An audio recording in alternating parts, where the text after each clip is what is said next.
Magandang umaga po. Buhay po ba ang Diyos?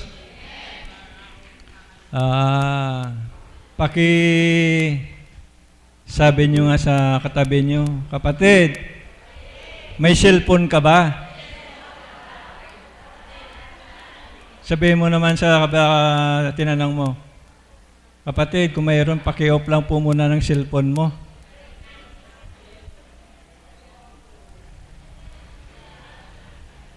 Tingnan niyo po kung na-off na yung cellphone. Na-off na po ba? Handa na po kayo na makipagsalusaluhan natin salita ng Diyos. Ano pong marapat natin gawin sa mga oras nito habang tayo'y nandirito sa loob ng dambana, tayo'y tinipo na naman ng ating Panginoon. Ano pong marapat natin gawin upang makamtan natin ang kagalakan, ang kabusugan na ating kaluluwa, hindi lang yung mga pisikal natin na may mga karamdaman tayo, kundi yung mitiin natin yung mabusog ang ating spiritual na pamumuhay. Amen po ba?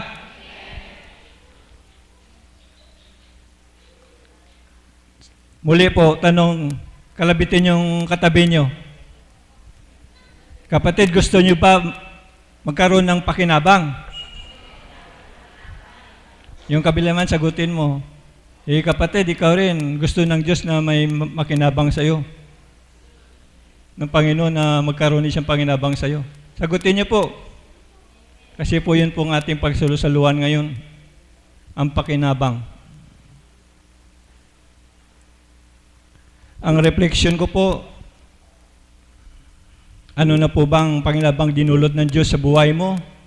Tapos i-reverse natin kung ano naman po ang mapakinabangan ng Diyos na tayo'y anak niya. Ano naman po imabalik natin na siya'y makinabang din sa atin. Naunawaan pa ba? Amen po ba? Kailangan lang po natin, linisin natin muna ating mga puso't kaisipan. Sa mga oras na ito, tayo'y nandirito na naman, ay tinipo ng Diyos sa kanyang banal na gawain upang matanggap natin ang pang-spiritual na pamumuhay natin.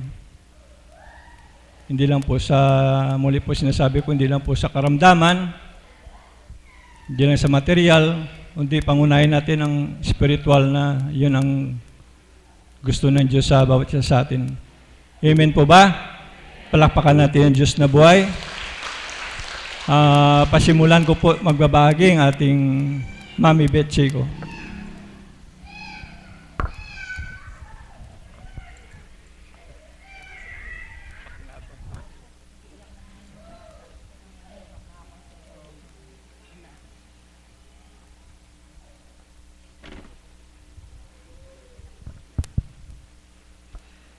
Salamat po muli, amin dakilang Ama.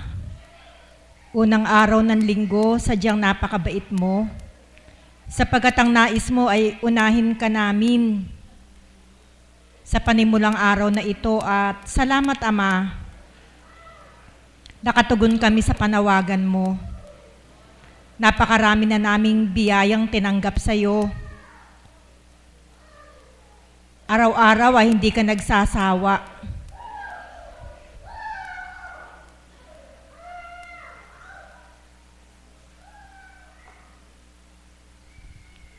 Kaya't marapat lamang na ano man ang tinanggap namin, maibalik namin sa iyo ang lahat ng ito. Amen. Palakpakan po natin ang ating Panginoon. Lahat po tayo, nakatanggap na po tayo ng pakinabang mula sa Diyos. Amen po ba? Wala po sigurong makaka-deny na sasabihin, ako wala akong tinanggap. Imposible po iyan. Sapagkat lagi pong pinapahayag dito sa harapan na the moment na maibukas natin yung mata natin pagka umaga, masilayan natin yung liwanag mula sa Kanya at maramdaman natin ang pagtibok ng ating puso. Yan po ay isa ng kapakinabangan na mula sa ating Panginoon. Yan ay isang senyales na ang biyaya ng buhay ay patuloy nating makakamtam mula sa Kanya. Huwag po nating isipin yung kapakinabangan in terms of material, mga material na bagay. Sapagkat higit po sa mga material na bagay, ay yung mga bagay na higit na magbibigay sa atin ng galak. Kung papaano niya hihipuin ang ating kaluluwa, lilinisan sa pamamagitan ng kanyang mga aral, at kung tayo makasunod, ito po ay isa ng napakalaking pakinabang na mula sa Kanya. Amen. Ba't hindi po natin maramdaman ang mga kapakinabangang ito? Sapagkat tayo nga po bilang tao, iba po yung panukat natin ng pakinabang. Pag marami kang pera, may pakinabang ka sa Diyos.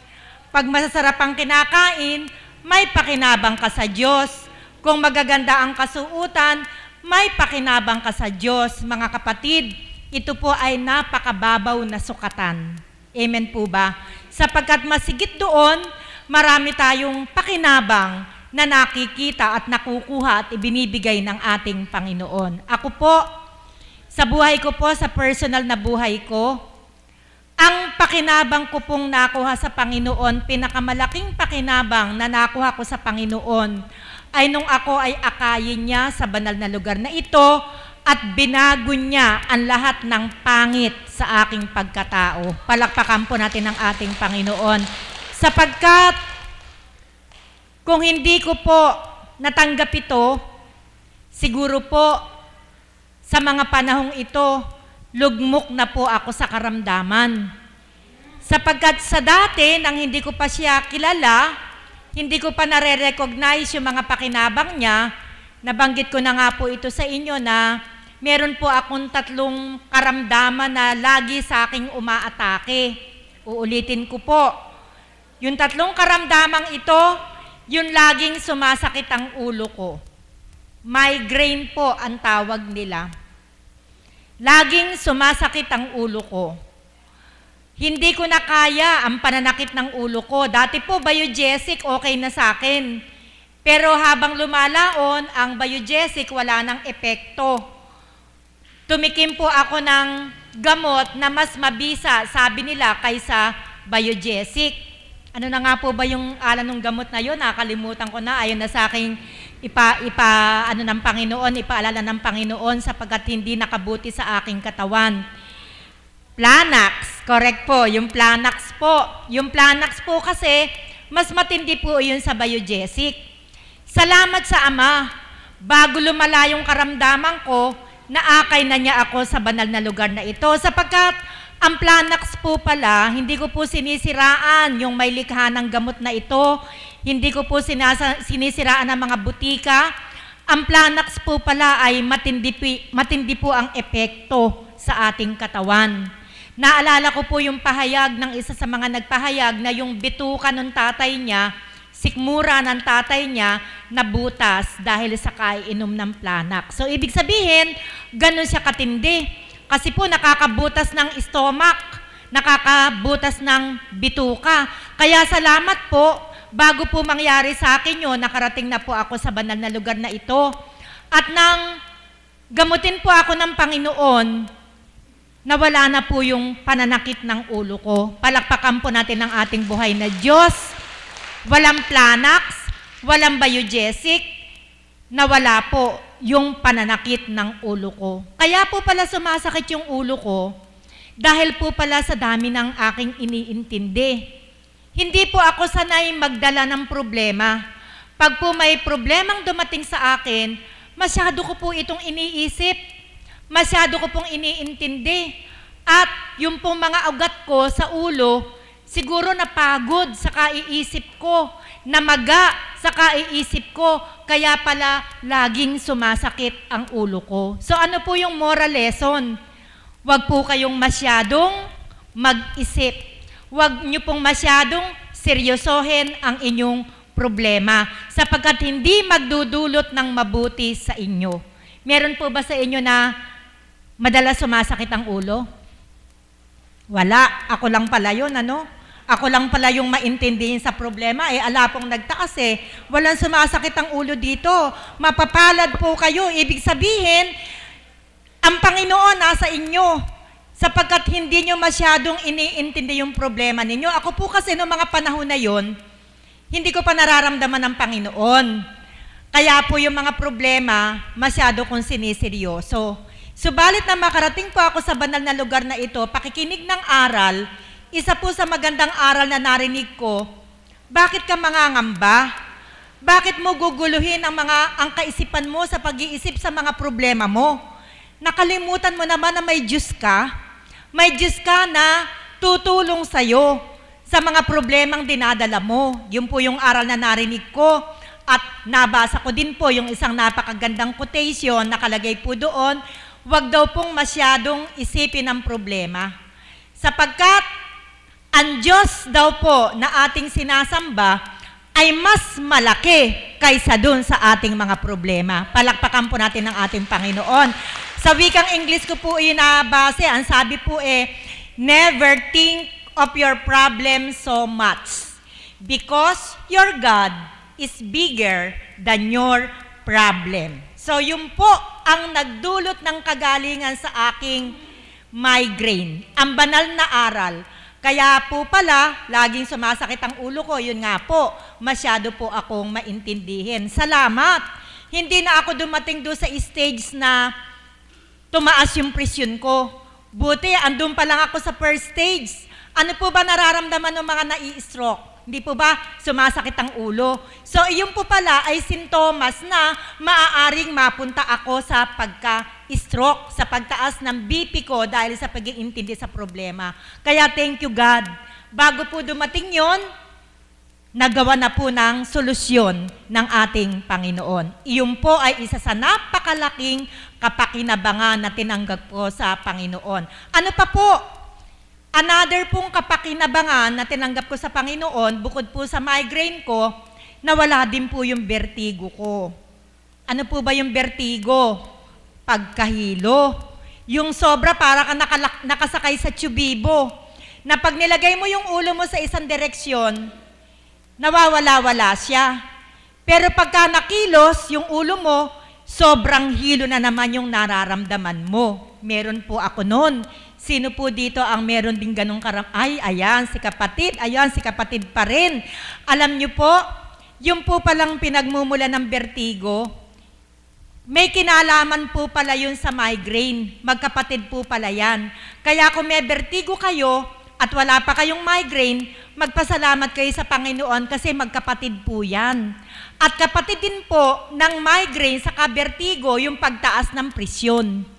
At ang kapatid ng vertigo, migraine at pagtaas ng presyon, ma-stroke ka na. Kaya salamat sa Ama. Isang pagpapalang tinanggap ko sa Kanya, yung mga sintomas ng stroke na yan, naagapan niya ako nang ako ay makarating sa banal na lugar na ito. Palakpakan po natin ang ating Panginoon. Mga kapatid, isa lang po yung ginamot sa akin ng Panginoon sa mga karamdamang ito. Hindi po ako nagbanyos kay dakila ng Ama. Yung iba binabanyusan para matanggal yung vertigo, para matanggal yung migraine. Yung iba may tinatapal para matanggal yung mga karamdaman na to. Ako po, hindi po ako nagbanyos. Hindi po ako nagtapal-tapal. Katulad lang din po ninyo ako, pag oras ng mensahe, matamang nakikinig, aba, nagulat ako from 2006 up to now, hindi na po sumumpong yung migraine at vertigo ko. Palakpakan po natin ang ating Panginoon. Ano po ang nakagamot? Banal na aral na mula sa ating Panginoon. Sapagkat sa banal na aral, nagkaroon po ako ng refleksyon. Nagkaroon ako ng paglilimi sa aking sarili na ang pinagmumulan pala ng mga sakit ko na yon ay yung mga basura sa puso ko. Napakarami ko po palang basura sa puso ko. Ano-ano po yun? Mapagtanim ng galit, mahinanakitin, madaling mag-init ang ulo, palapatol sa mga bagay na hindi naman dapat patulan. Alam niyo po, yan po yung mga naipon sa puso ko. Salamat sa Ama, hambing sa mga tinik, bawat aral na itinuturo ng banal na Espiritu, nabubunot pong lahat yung mga basura na yan. Hanggang maramdaman ko, unti-unti nalilinisan yung puso ko. At nang malinisan ang puso ko, goodbye migraine, goodbye vertigo. Palakpakan po natin ang ating Panginoon. Kaya wala pong gamot na nakagaling sa akin. Siguro po, kung hindi po ako nakarating dito, sigurado pong may hahanapin akong doktor. Hahanap po ako ng neurologist, yung may mga kinalaman sa ugat, dahil iisipin ko, ang pinagmumula ng karamdaman ko, mga ugat kong namamaga. Salamat sa Ama, napakasimpleng gamot ang pinalagok niya sa akin.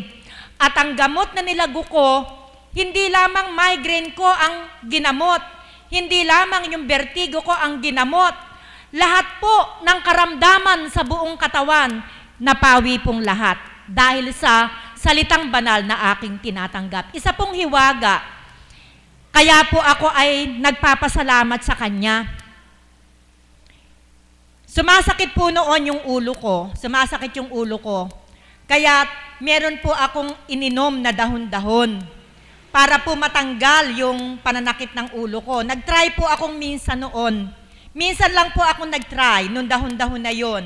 Baka nga ako marami kong baradong ugat, kaya nag-try po ako nung dahon-dahon na yon. Unang araw pa lang po ng pag-inom ko, naligo po ako. Tumapat po ako sa shower. Bakit po kasi ako ganon? Pag po tumapat ako sa shower nang ako'y naliligo, sigurado po maiihi ako. Ewan ko po bakit ganon. Basta po natapat ako sa shower, sigurado po maiihi ako. Alam niyo po, sa pag-ihi ko, may naramdaman akong parang may kumislot sa puson ko. Sabi ko, ano kaya ito? Sabi kong gano'n sa loob-loob ko lang. Bakit parang may gumuhit na mahapdi dito sa puson ko?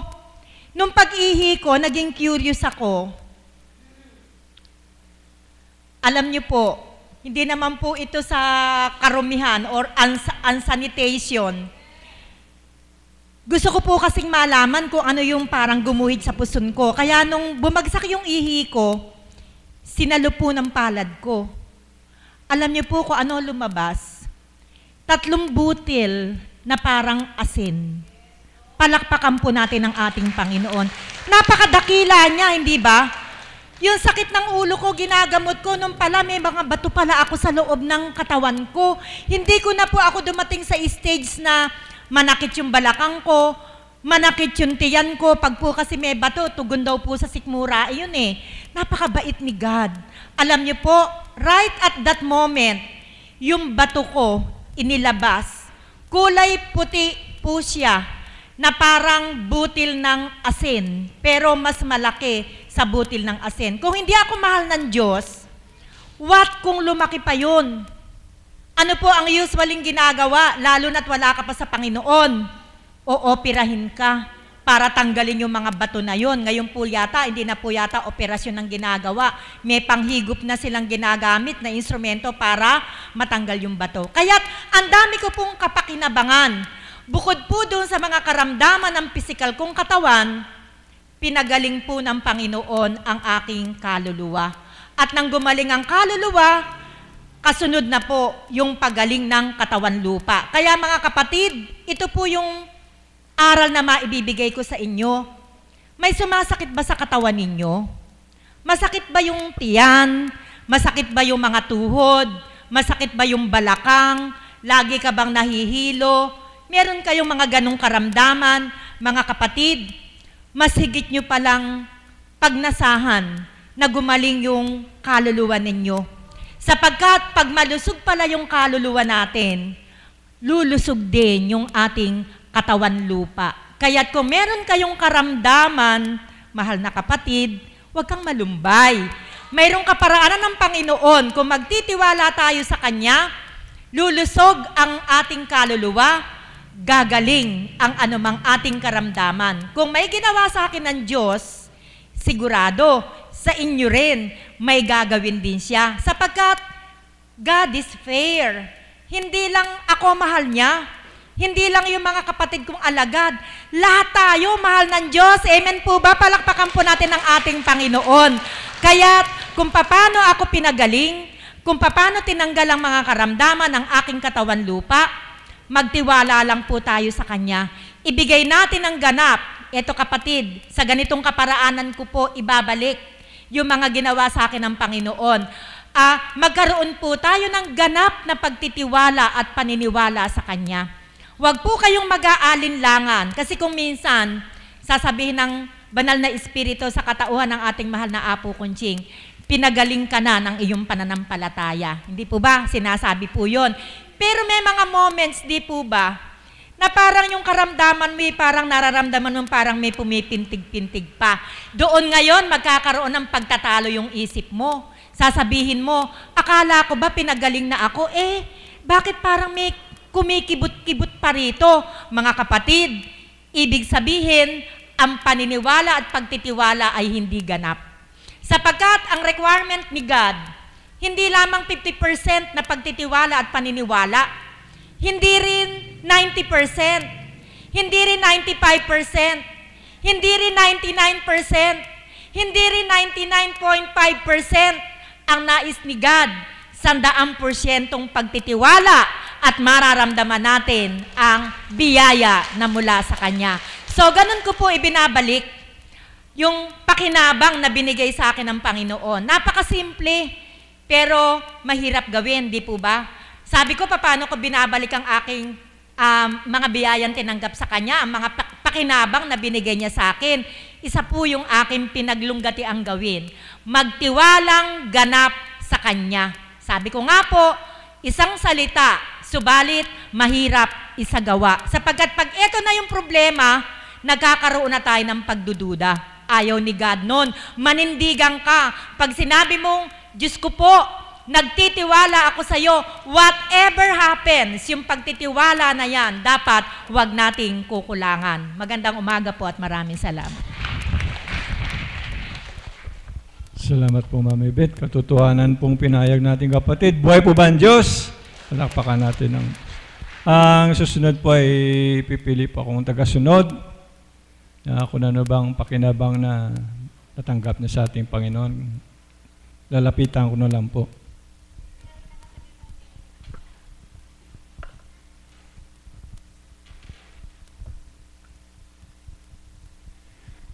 Panginoon, marami pong salamat sa buhay na binigay mo sa akin. Purihin ka, magandang umaga sa ating lahat. Talaga pong napakasurpresa ng Panginoon.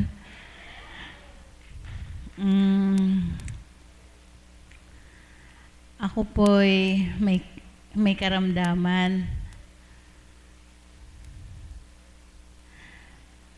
Kaya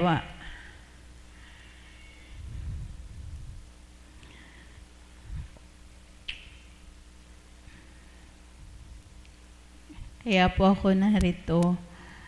Pero mapalad po ako. Naakay po ako ng Ama. Hindi ko po alam ang lugar na to. Subalit nandito po ako.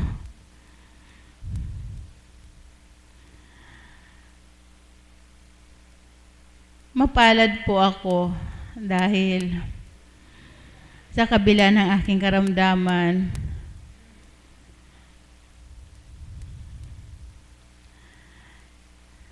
hindi po hospital ang napuntahan ko, kundi ang Ama. Siguro may dahilan.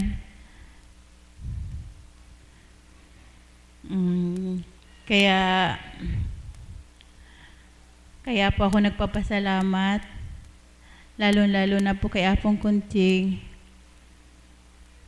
sa mga alagad na nagmamahal, nagdadasal sa akin. Marami pong salamat.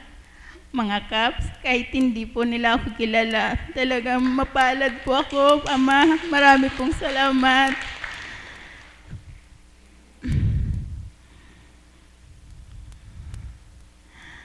Kaya sa ating mga pasyente, manalig lang po tayo at magtiwala.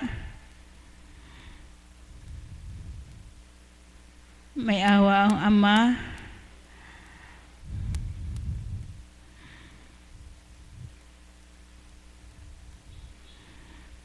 Yun lang po. Marami pong salamat. Salamat kapatid. Kailangan talaga po yung pananalig na may katapatan, pananampalataya, sa tuwin na po yung kababaan ng loob, sa tuwin na atin ipagkaloob na sapagkat batid ng Amang bawat anak niya. Ano namang sa loobin, wala pong, di ba sabi ng Banal na Espiritu, walang malilihim sa atin, sa Ama, na anuman ang hinaing natin, minimitin natin sa buhay, may karamdaman ka man, talaga pong nababatid po ng Ama yan. Kaya kapatid, magtiwala ka ng lubusan, ialay mo lahat sa Ama, takda-takda po ang kalooban na ipagkakaloob ang kagalingan. Hindi lang po yung physical, kundi ang spiritual. Amen po ba? Palakpakan natin ang Diyos na buhay. Susunod po, tatawag pa ako ng isang caps, si Tata Erning po.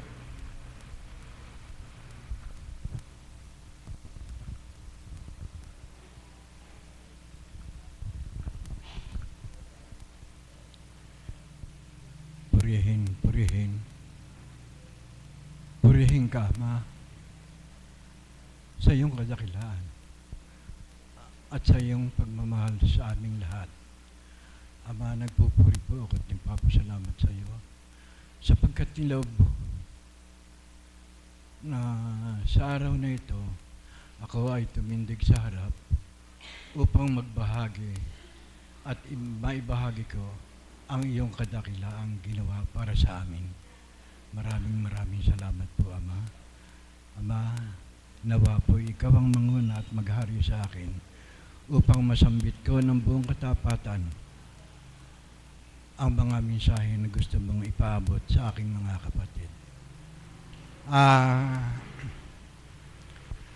Isang mapagpala at magandang umaga po sa inyo, mga mahal na alagad, sa mga nagagandahang choir, sa kasamahan kong caps, sa mga pasyente at tagasunod. Ganon din po sa nagsisikap makinig sa Ibayong Dagat, yung po mga IDT na walang sawang sumusubaybay sa mga gawain dito sa mahal na Divine Mercy. Mga kapatid, sa akin po, sa unahan, bayaan po ninyong balikan ko yung mga pangyayari sa akin. Naglingkod po ako sa simbahan ng mayroong 24 na taon.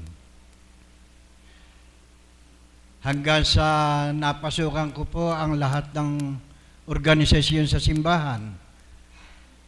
Naging adorasyon po ako, naging apostolis ako, at naging EMDC ko. Pero sa kabila po noon, patuloy pa rin po yung mga pangyayaring hindi ko maiwasan. Dahil sa totoo po, isa po sa kanya ako nababa sa simbahan. Natatandaan ko po Biyernes Santo.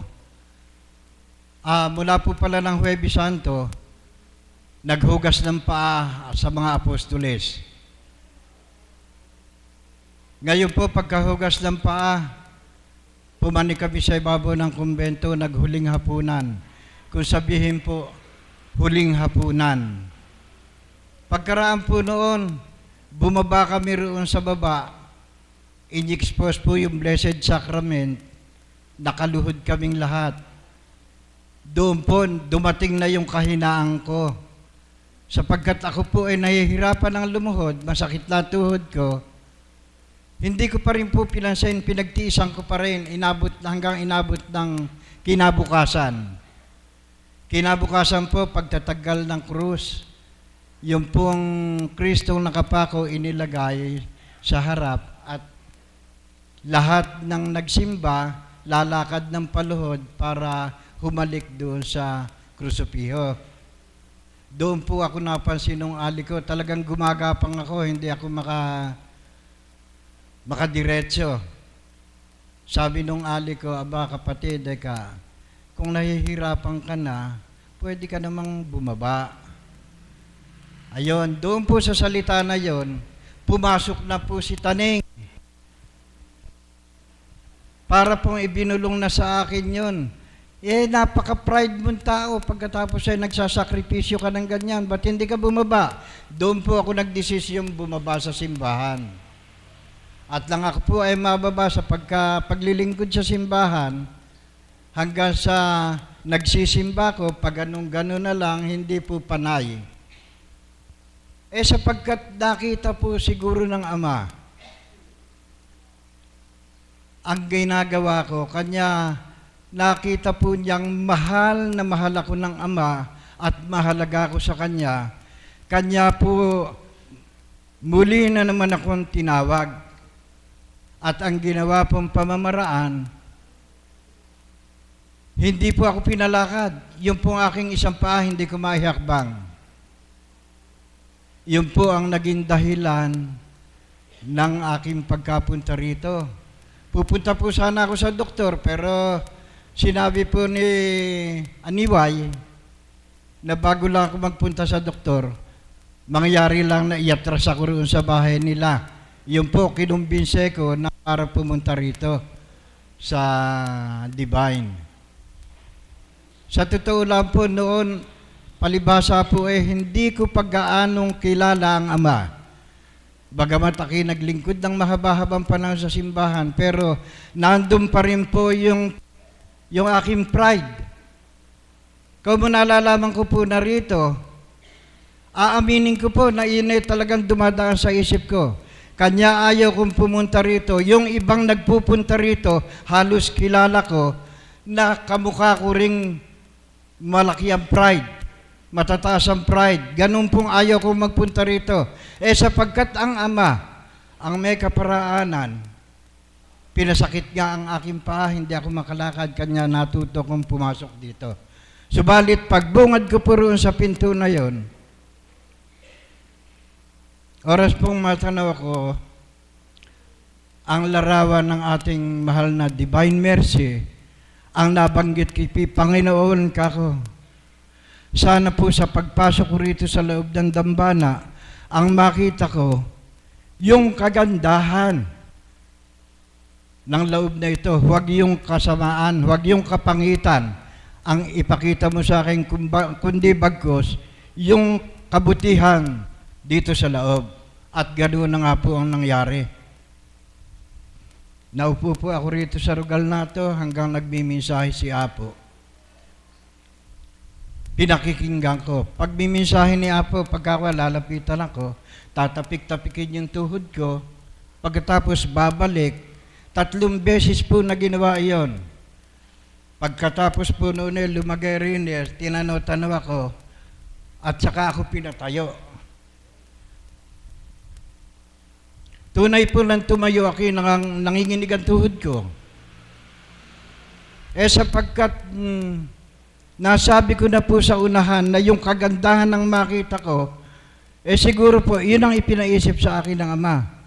Bagaman nahihirapan ako, sumunod ako sa Kanya, pinalakad ako rito. 5 ikot po ako rito, nakalakad ako nang walang nakahawak sa akin. Purihin po ang Ama. Isa po sa biyaya na ipinagkaloob sa akin ng Ama, na hindi lamang yung aking karamdamang pangkatawan ang ginumot, kung hindi bagkus, pati po yung aking puso, yung kalooban. Binunot po yung mga nakahadlang na basura at ang ipinasok yung kabutihang asal. At mula nga po noon ng aking makalakad, nangako ako sa Kanya na aking maglilingkod. Hanggang sa dumating na nga po yung pagkakataon na hinirang ako ng aking mga kapatid na Caps na akiisama nila. At mula po noon talagang wala akong din hinihiling sa Ama kung hindi tulungan niya akong maalis yung aking kataasan. Noong pong una, nung hindi pa po ako napupunta rito, tutuhanan pong inaamin ko sa inyong lahat. Hindi naman po ako kasamaan tao, pero pagka po ako nagalit, pag 2 taon lang, hindi ka ta magkikita, hindi ka ta mag-uusap, magkasalubong man po tayong ganon, lilihisan ko pa po kayo. Ganun po akong magalit noon. Pero ngayon po, mula nung aking mapunta rito, sa araw-araw na pakikinig ko ng banal na mensahe ng mahal na Apo, iyon po ang hiniling kong unang-unang maalis. Yung magkaroon ako ng malawak na pangunawa.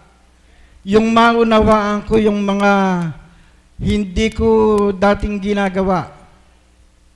Sabi nga po, matutuhan kong mahalin yung mahirap mahalin. At matutuhan kong unawain yung mahirap unawain. Yun po ang kauna-unahang mga panalangin ko sa Ama, na sana loobin niya na magampanan ko yung mga bagay na naririnig ko rito, lalo na po pagka ang mahal na Apo ang magmimensahe. Kung napapansin po ninyo, din ako nakaupo sa unahan. Siya kong ninanamnam at nilalasap. Dahil ang gusto ko po sa aking pakikinig, kung hindi ko man po makuha ang lahat, yun man lang pong mahigit kalahati, makuha ko para magampanan ko at maisabuhay ko yung mga mensaheng gustong ipaganap sa akin. Yun po ang hinihiling ko sa Ama. At salamat naman po dahil mula noon, sa kabila ng pagsisikap ko na makasunod ako, lalo naman po dumadami yung pagdalisay na kung sabihin nila pagsubok hanggang sa umihi po ako ng dugo. Aba, para po na sinaksak mo yung baboy na kung tumulo yung dugo, pulang-pula. Ang gusto po ng mga anak ko, ipasok ako sa ospital, ipa-opera ako. Kaya po, meron ng 2 bag na dugo na nakagayak, may kwarto na akong hihigaan, ipapasok po ako ng Sabado ng umaga sa ospital, Lunes bibiyakin ako. Purihin ng Ama. Kung nagkataon po sigurong aking nabiyak, baka hindi na ako ninyo makitang nakatayo rito. Dahil yung pong bibiyakin na yun, sa paliwanag sa akin ng mahal na Apo, itinanong sa akin, ilang taong ka na kakapatid? Noon po kasi, 76 na ako. Natawa si Apo, para bang nakuha ko yung tawa niya, na bonus na lang ito, gusto pang mabuhay. Iyon ang nakuha ko. Ngayon, inusisa po ng mahal na Apo, nang ikaw ba anya ay maoperahan sa Jose Reyes, ilan ang doktor mo? Ang sabi ko po, 10. Dito ka ilan? Sabi ko po, 2. Ba't po hindi kayo mag-third opinion? Patingin kayo sa ibang doktor. Nasa ganun kung ganyan pa rin ang makikitang sakit mo, iyon, ipinaliwanag sa akin ng mahal na Apo, na iyan nagkaroon ka ng bukol sa labas ng kidney mo. Pag tinanggal yung bukol na yan, obligado kang makakasama yung kanan mong kidney. Yung palang kanang kidney, doon ang gagaling yung ihi. Kung hindi ka makaya nun, mauobliga ka na gumamit ng insulin. Ngayon, kung dito ka naman sa atin magtitibay, gagarantyahan ko ikaw sa loob ng 1 buwan, magkakaroon ka ng kagalingan. Ano ang desisyon mo? Matuling ko pong nasabing, dito ako sa loob ng dambana. Dito ako lalagi. At ganoon nga po ang ginawa. Pinainom po ako ng 7. Sapagkat sinabi po ng mahal na Apo, naging ugali ko na po yung pagka sinabi ng mahal na Apo, yun ang pinangangatawanan ko. Kahit na ano pang sabihin nila, yun sinabi ng mahal na Apo, yun ang susundin ko. Alam po ba niyo, mga minamahal kong kapatid, lalo yung may mga karamdaman, Sa loob po ng 6 na araw na pagpunta ko rito, nang haplusin po ako ng mahal na apo. Niyaka po akong ganon, mapalad kay kakapatid. Pinagaling ka na ng Ama. Tunay na purihin ng Ama.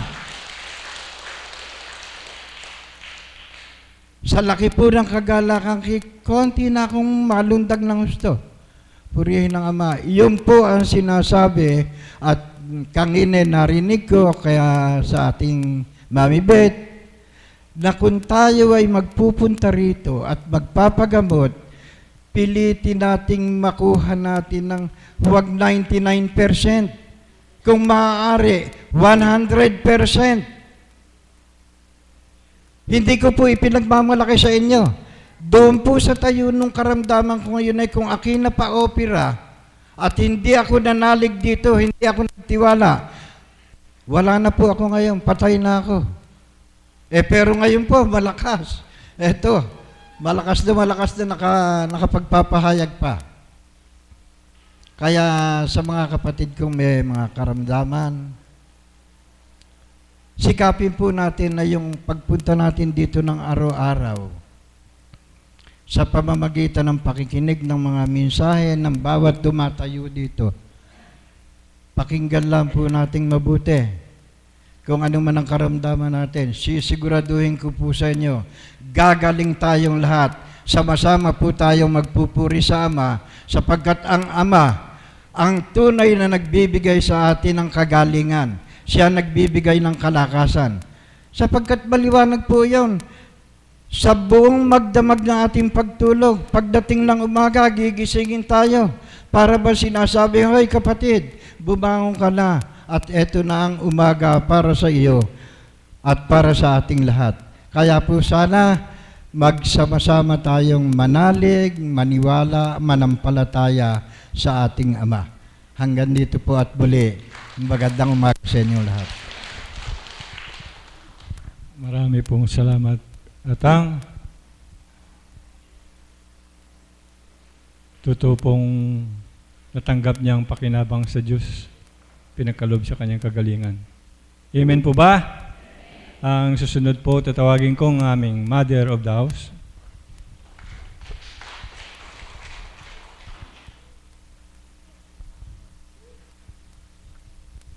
Salamat po, Ama. Muli ang pagkakataong ito ay binahagi mo upang maihayag ang iyong kabutihan at kagandahang loob sa bawat araw na sa amin ay iyong pinadarama at sa pamamagitan ng iyong kinalugdan ay patuloy naming nararamdaman na ikaw ay Diyos na buhay na sa amin ay nagmamahal. Amen. Buhay po ba ang Diyos? Purihin, dakilain ang ating Panginoon. Napakaganda po ng tema, subalit mamadaliin ko na po, sapagkat alam ko marami pang gusto magbahagi. Ukol sa pakinabang, habang nakikinig po ako sa magbabahagi ni Mami Beth at ganun din ang kasunod po ang ating Caps, Kuya Caps. Ito po ang pumasok sa aking kaisipan, kaya ako nagmadaling bumaba. Paano ko ba nararamdaman ng higit ang pakinabang ko sa Diyos? Alam niyo po, lalo ko siyang nararamdaman kapag ako'y nahihirapan. Buhay po ba ang Diyos? Amen po ba yun? Pag may pagsubok po, doon ko po nararamdaman higit na ang pakinabang ko sa Diyos. Bakit? Kung kailan ako mahina, binibigay niya yung lakas. Kung kailan ako wala, binibigay niya yung kapunuan. Kung kailan yung ako'y may karamdaman, pinagagaling niya ako. At lahat po yun ay aking tinatamasa hanggang sa kasalukuyan na sa pamamagitan ating mahal na Apo Kunching, sa bawat araw, ang pinaka-maintenance na gamot ko ay ang kanyang mga aral. Buhay po ba ang Diyos? Amen po ba yun? Mga kapatid, simple lang po, ibabalik ko po ngayon, paano ba makikinabang ang Diyos sa akin? Amen? Sapagkat hindi maaaring tayo lang pwedeng makinabang sa Diyos. Araw-araw mula pagkabata, nating lahat ay tinatamasa na po natin yon. Amen? Subalit, siguro sa ngayon na tayo binigyan na ng kaukulang kaliwanagan, dapat ang Diyos ang makinabang naman sa atin. Buhay po ba ang Diyos? Amen po ba yon? At ako po, kagaya ng aking kapatid na Beth, marami rin po ako naging karamdaman. Hindi lingid sa inyo, minsan dumaratal pa rin po ang kaukulang noong isang araw, noong Saturday po ng gabi ay nagkausap kayo ng mahal na Apo. Alam niyo po, Alam ko mo, maraming mga may karamdaman ngayon na ukol sa karamdaman ng babae. Ano po, kami rin po hindi ligtas. May mga pagkakataon na, sabi ko nga, alam ko, nararamdaman ko po, malapit na ako mag-menopause, ano? Subalit, yung interval po ng aking menstruation ay hindi na normal. Halos naglalayag na po siya. Subalit, ang kakaiba po ay hindi po siya lumalabas na normal na dugo, kundi kung kailan ako umiihi, doon siya bumabagsak. Alam niyo po, bilang isang lingkod at bilang isang tao, maaaring tanungin mo ang Diyos, bakit ganun? Siyempre, hindi usual na nangyayari sa'yo. Pero alam niyo po ba, ang kapanatagan ng kalooban at pakinabang ko sa Diyos, yung mga benepisyo na ibinagkakaloob niya sa dakong ito, yun po yung aking nararamdaman na lagi niyang sinasambit sa aking isip, anak, huwag kang matakot, huwag kang mangamba, hindi ko kayo pababayaan. Buhay pa ba ang Diyos? Kaya sa bawat araw po, yun po yung pinanaligan ko, kagaya po nyo, mga tagasunod sa dakong ito, kami normal na tao na kagaya nyo rin. Subalit dahil po sa kalooban ng ating Ama na may isang apo kong siya na ginamit upang bahaginan ang lahat ng kaukulang pag-uulat sa tamang kapangyarihan ng ating Panginoon, kaliwanagan ng banal na Espiritu, yan po yung benepisyo, yung pakinabang na aming nakamtan sa dakong ito. Kaya hindi po sayang na kayo nakaupo lang at nakikinig. Hindi po sayang, kundi bawat araw pagbubukas diwa sa ating isip, sa ating puso, kung ano ba ang kayang gawin ng Diyos sa ating buhay. Bakit nagaganap yung may nagpapakamatay dahil hindi nila kaya yung problema? Sapagkat hindi nila kilala ang Diyos. Amen po ba yun? Buhay po ba ang Diyos? At siguro nga, kung ako po ay hindi naakay sa dakong ito, baka isa na rin ako doon. Sa dami ng mga pagsubok na dumaan sa aking buhay. Subalit dahil mahal tayo ng Diyos, mahal ako ng Diyos, tayong lahat po na nagtitiwala sa Kanyang siya'y Diyos na buhay, tumingala lang po kayo sa langit. Tumingala lang kayo kahit hindi nyo siya nakikita, magkakaroon na kayo ng pakinabang. Buhay pa ba ang Diyos? Kaya sa bawat araw po, sabi nga, sino ba yung nagsabi kanina? Bakit po kayo nakabihis ng ganyan? Alam nyo po, stress-free ang mga alagad, lingkod ng mga lingkod. Na wala kayong kaalaman, itinatago lang ng Diyos sa aming mga aura, yung aming mga dinadala. Buhay pa ba ang Diyos? Sapagkat, kung masisilayan nyo po ang aming mga dinadala, maaaring sambitin nyo, bakit siya nanghihina? Bakit sila namumroblema? Mga lingkod sila ng Diyos. Sapagkat yun ang nakatalaga sa isip ng tao. Akala nyo po ba, ang mga lingkod ng Diyos, walang problema? Ang dami. Alam nyo po, bakit nga? Sapagkat, yun po yung kaukulan na makikita rin ng Diyos kung paano siya makikinabang sa amin. Buhay po ba ang Diyos? Nasa kabila ba ng pakinabang namin sa Diyos sa oras ng hirap, iiwanan namin siya? Hindi po. Doon po makikita na ang ating pagsaklolo po ng ating Panginoon, ang pakinabang na ating kakamtin sa Kanya, minu-minuto, segundo ay binibigay niya. Buhay po ba ang Diyos? Kaya mga kapatid, nawa po sa bawat araw sa dakong ito, alam ko po may mga bago. Ito po ang dahilan bakit ang sigla-sigla ng aming pangangatawan bawat araw. Na sabi ko nga, babalik ako po sa dati. Ipinagkaloob ng Ama na sa buhay ko po ay binigyan po ako ng tagapangalaga ng yung aking yaya. At magaan subalit ngayon lahat sila uuwi na. Sabi ko sa Panginoon, bakit ko kinatatakutan na wala akong kasama? Sapagkat, syempre po, naranasan ko magkasakit na halos hindi ako makatayo at nakaratay lang po sa higaan. Ayan, saksi po si Nanay Merna, si Apo, at ang mga kapatid ko po, sila kapatid na Marie. Ngayon, mawawalan po ng yaya ang aking alaga. Sabi ko, Ama, bakit ako natatakot na walang mag-alaga sa alaga ko? Alam niyo po, 2 araw ko po yung dinala na, syempre bilang tao, nakakapagod na rin po. Totoo po yun. Sapagkat kami po ay nagkakaedad na rin. Hindi lang halata na malapit na mag-50 sapagkat pinababata po ng Diyos. Amen po ba yun? Buhay po ba ang Diyos?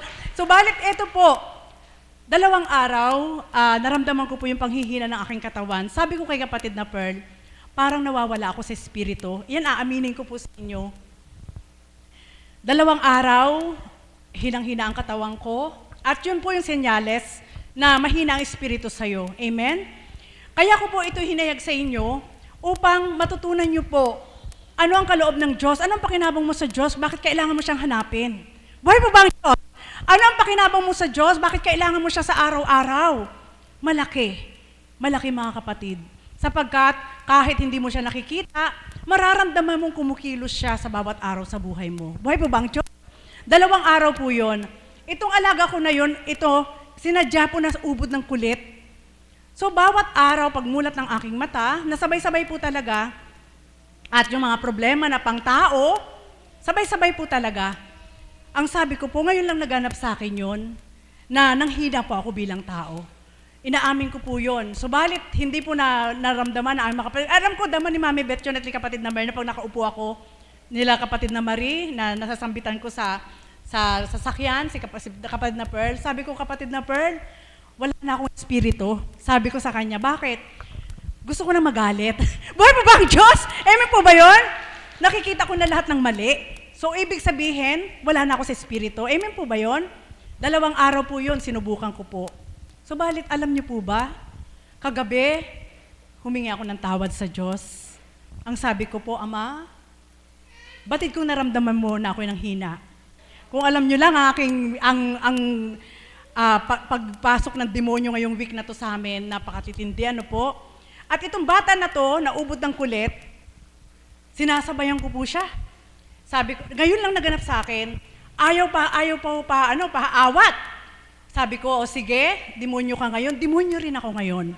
Sabi ko talaga, opo, sige, tingnan natin kung sino mananalo sa atin, demonyo ka ngayon, demonyo rin ako ngayon.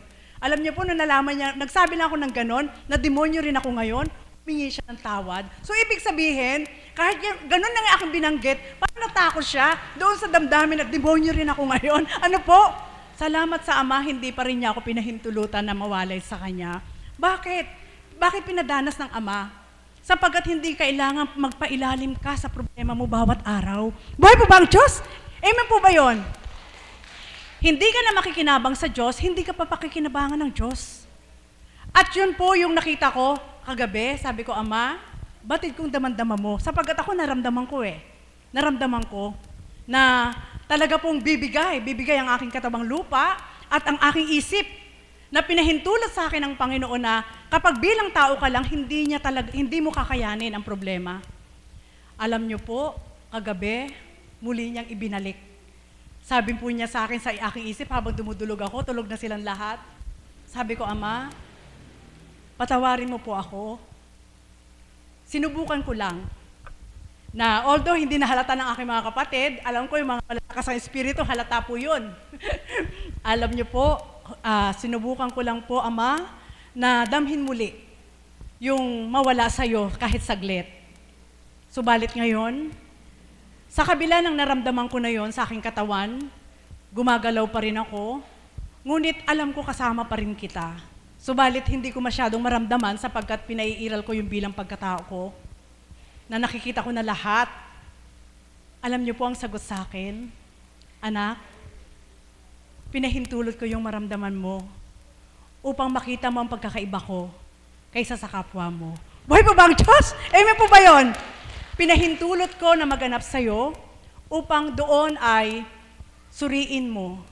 Hindi mo man ako nasisilayan, kapwa mo'y nasisilayan mo, lumapit ka man at lapitan mo, may hangganan lahat ito.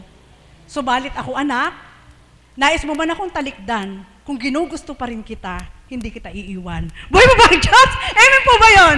Kaya mga kapatid, yan lang po, kapag, kumbaga po ang nangyari ay, sa isang mag-boyfriend, parang nagtampo ka ng konti, ano po?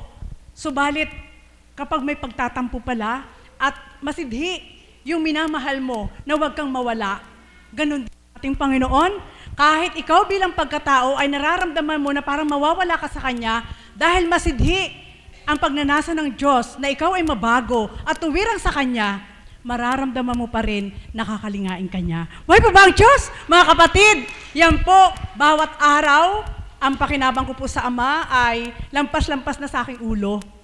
Ngunit bilang pagkatao po, syempre sabi nga tao lang na hindi dapat sambitin, kundi binuksan ka na, naliwanagan ang isip mo, eto po ang aking naramdaman. Ama, sadyang wala nga makapapantay sa kaya mong gawin. Kung nagagawa man ng tao 1 beses, 2 beses, 3 beses na ikaw ay tulungan, kung nagagawa man ng tao na ikaw ay apuhapin, lahat ng ito may katapusan. Amen? Subalit salamat sa iyo, Ama, sapagkat sa pinadama mo na, opo talaga, naramdaman ko po yun. Gusto ko magalit, gusto ko maging normal na tao. Kasi, bakit po? Usually po kasi na-abuse ang mga lingkod ng Diyos. Amen po ba yun? Subalit salamat pa rin sa Ama, sapagkat sa kanyang kalooban, sa dakong ito, habang araw-araw ay kumakain ako, naglalagok ng mga aral niya, eto po, sa harapan niyo muli, sabi ko nga, ayoko makinabang sa Diyos. Ang maibabalik ko po sa ating Panginoon na pakinabang sa Kanya, ay yung gagawin niya tayong extension ng Kanyang mga gawa. Buhay pa ba ang Diyos? Sapagkat hindi nga po siya bumababa para gawin niya ito, subalit alam mo na yun ay kaya niyang gawin sa iyo kahit hindi mo siya nakikita, yun po ang maaaring pakinabang ng Diyos sa akin, sa iyo, sa ating lahat. Yun po ang maaaring pakinabang ng Diyos sa ating lahat. Sapagkat, alam ko po, lahat ng pinili ng Diyos at inakay na sa pamamagitan ng Kanyang banal na Espiritu, isa lang ang layunin. Gumawa ng mabuti, tumapad ng marapat, at maging extension niya dito sa lupa. Nawa, tayong lahat, ito po iwanan ko po sa inyo, masarap kapiling ang Diyos. Masarap kapiling ang banal na Espiritu. At sabi nga, tao lang kami na normal as in normal na tao, pinahihintulot ng Panginoon na madama ang bilang pagkatao, ngunit kung mangigibabaw pa rin ang pag-ibig ng Diyos sa puso mo, hindi Kanya pahintulutan na maligaw at mawala sa Kanya, kundi ang pakinabang ay patuloy mong kakamtin hanggang sa wakas ng iyong buhay, sa kaluwalhatiang walang hanggan ay tatamuhin mo ang Kanyang kaharian. Nawa po, tayong lahat ay makarating doon. Kung ako po ay nangangarap, kayo nangangarap, tayong lahat, pangarap nating makarating doon. Nasabi ko nga, hindi man sa loob ng room, sa loob lang ng compound ni God, okay na ako. Kahit andun lang sa compound niya, masaya na ako. Muli, magandang umaga at maraming salamat. Salamat po, Mother, sa binahagi mo sa ating mga kapatid. Ang susunod po ang tatawagin ko ang ating kapatid na Marie de la Cruz.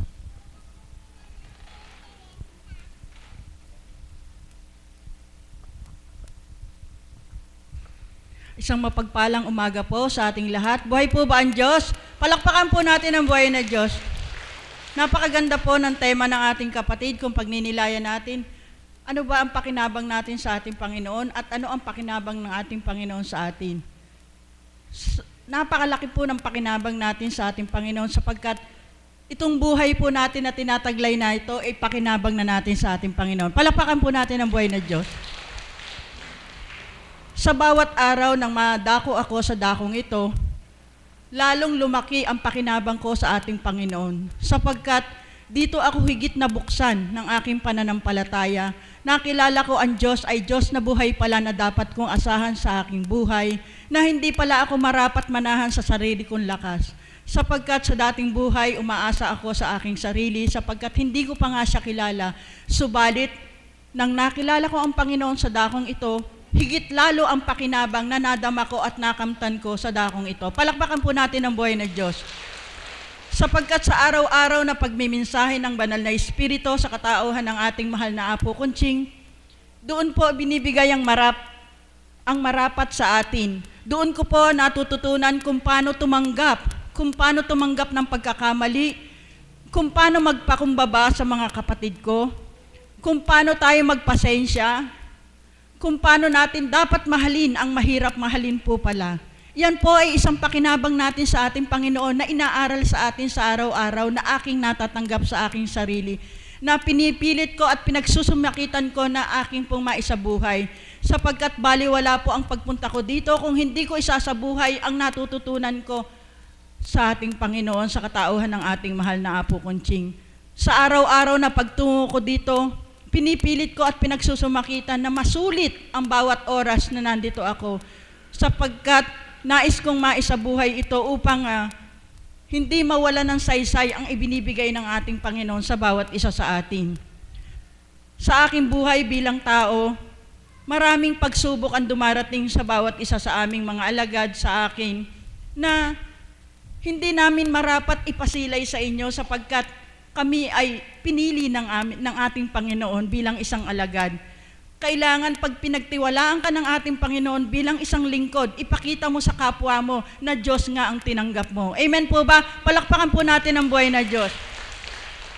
Paano po natin ipakikita na yung pakinabang natin sa Panginoon? Sa pamamagitan na kung mayroon kang dinadala sa buhay mo, hindi mo na marapat ihayag kung kangino, na hindi mo na marapat sabihin kung kangino, idulog mo sa Kanya ng diretsahan, ibibigay sa iyo ang kasagutan. Amen po ba? Palakpakan po natin ang buhay ng Diyos.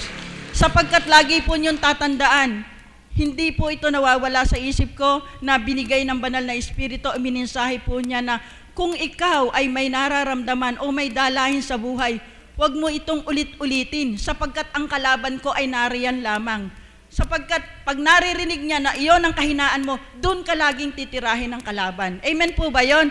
Kaya sa Kanya lang po kayo makipag-ugnayan sa ating Panginoon sa pamamagitan ng pakikipagniig sa Espiritu. At doon masasagot po kayo. Subalit, samahan natin ang katapatan, samahan natin ang pananampalataya at gawa, at ang pakinabang sa tuwin ay ating kakampin. Palakpakan po natin ang buhay na Diyos. At paano ko naman po ibinabalik ang pakinabang na tinanggap ko sa ating Panginoon? Wala pa nga po ako naibabalik eh. Subalit, pinagsusumikapan ko na sa kakarampot na kakayahan ko ay masumakitan kong maibalik ang pakinabang na ibinigay sa akin ng Panginoon sa pamagitan ng wala man akong salapi na pwede kong ibigay sa kapwa ko na nangangailangan. Subalit, ang pagpapadama mo ng pag-ibig sa kapwa mo, iyon na isang malaking bagay na maibibigay mong kagalakan sa ating Panginoon. Amen po ba? Sapagkat magbigay ka lang ng isang ngiti sa kapwa mo, malaki na ang dulot nito sa bawat isa. Amen po ba? Palakpakan po natin ang buhay ng Diyos. Sapagkat ang aura po ng isang tao, pag nagkasalubong kayo't may galak na hindi mo man siya kilala at binigyan mo siya ng isang ngiti, malaking konsuelo na po yun. May kagalakan po sa puso ng nginitian mo. Amen po ba? Supalit kung ikaw sa tuwing naglalakad na hindi mo maipinta ang pagmumukha mo, lahat ng makasalubong mo, magdudulot ka ng pighati. Sapagkat mag-iisip siya, bakit kaya galit to sa akin? Hindi ko naman to kilala. Subalit hindi mo man siya kilala o kakilala mo man lang siya, batuhan mo siya ng isang ngiti, malaki po ang indulhensyang maibibigay nyo sa kanya. Palakpakan po natin ang buhay ng Diyos. Yun po ay isang pagbabalik sa ating Panginoon kung ano nga ba ang natutunan natin sa Kanya. Yung pag-ibig, pagmamahal, yung mahirap mahalin, iyon ang napakahirap ibigay. Subalit, iyon ang nais ng ating Panginoon. Ang pinakamahirap mahalin, iyon ang mas lalo nating mahalin. Sapagkat, sabi nga, kaya bumaba ang Kristo rito dahil sa mga makasalanan. Isa tayo sa makasalanan. Subalit, dahil nga po sa pakinabang na binigay ng Panginoon sa atin sa pamamagitan ng pakikinig natin sa dakong ito, marapat lang na yung araw-araw na pakinabang nating inaanib, bigay din natin sa ating kapwa. Hindi natin ito maibibigay sa Panginoon ng direkta sa mga kapwa natin. Sapagkat kung anong ginawa mo sa kaliit-liit ang kapatid mo, ginawa mo sa akin, sabi ng Panginoon. Kaya po, yung pag-ibig, pag-apuha, pag-unawa, yun po ay pagbabalik natin ng pakinabang sa ating Panginoon. Amen po ba? Palakpakan po natin ang buhay na Diyos. Bilang ginagamit ng ating Panginoon, ang ating mahal na Apo Kunching, ano naman ang pwede nating ibalik sa Kanya? Sa aking sarili po, hindi man ako kumikibo bilang isang alagad, subalit dito sa puso ko nananahan ang katapatan ko sa ating Panginoon, sa katauhan ng ating mahal na Apo Kunching. Papaano po? Sa mga bagay na yung pagdulog natin sa gabi, lagi po natin siyang isasama sa ating panalangin sapagkat kung tayo may dumaranas ng pagsubok, higit lalo siya sapagkat napakarami niyang dinadala. Lahat tayo at lahat ng tao sa mundo ay idinudulog niya. Kaya po marapat lang na sa bawat sandali, idulog din natin siya, nabigyan siya ng katatagan at kalakasan na mapagtagumpayan niya anuman ang pagsubok sa kanya. Sapagkat tayo, nakatiting lang yung dinaranas natin, siya marami. Kaya yun lang din po ang isang maibabalik natin sa Panginoon sapagkat siya ay ginagamit ng ating Panginoon. Amen po ba? Palakpakan po natin ang buhay na Diyos. Mga kapatid, isa lang po ang iiwan ko sa inyo. Sa haba man ang sinabi ko, subalit isa lang po ang nasa puso ko. Maibabalik natin ang pakinabang sa ating Panginoon sa pamamagitan ng pag-unawa natin sa ating kapwa. Ibigay natin ang pag-ibig nang wala tayong hinihintay na kapalit. Mahalin natin kahit hindi tayo mahal, importante mahal natin siya. Amen po ba? Apuhapin natin siya kahit hindi tayo inaapuhap, importante inapuhap natin sila. Amen po ba? Idulog natin sila kahit hindi nila tayo dinudulog, idulog natin sila sapagkat iyon lang po ay pwede na nating maibalik sa ating Panginoon kung anong natatanggap natin sa Kanya. Amen po ba? Iyon po ay nakukuha natin sa dakong ito sa pamagitan ng pakikinig natin ng mensahe sa banal na Espiritu sa katawan ng ating mahal na Apo Kunching. Kaya mga kapatid, hindi man tayo magkaano-ano, hindi man tayo magkakakilala, magmahalan tayo. Kung ano ang sakit ng kapwa natin, isipin natin na pag ginawa natin to, masakit din para sa atin. Kaya yung masakit sa'yo, huwag mong gawin sa kapwa mo. Amen po ba? Magandang umaga po sa inyong lahat. Magsitayo na po tayong lahat. Maraming salamat po